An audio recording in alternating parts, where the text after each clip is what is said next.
Olá, seres de luz, bom dia. Deus abençoe infinitamente o seu dia. Vamos agora para a nossa combinação deste dia.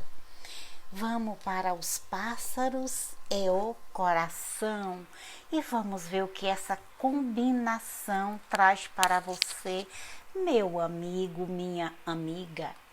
No amor, indica que a consulente ou o consulente está em uma relação tranquila, com sentimentos verdadeiros, com bom entrosamento, com boa comunicação entre eles, entre vocês dois.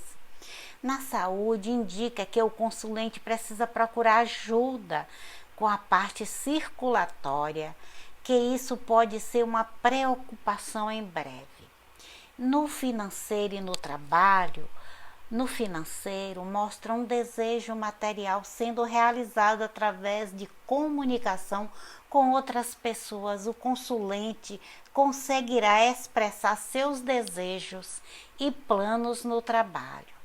No espiritual, mostra a comunicação do mundo espiritual com o consulente, sendo favorável e trazendo sentimentos de alegria. Na família ou amizades, indica momento de boa conversa, alegria, um núcleo bem relacionado de sentimentos, gratidão, que coisa linda. Deus abençoe o seu dia, luz e paz no seu caminhar.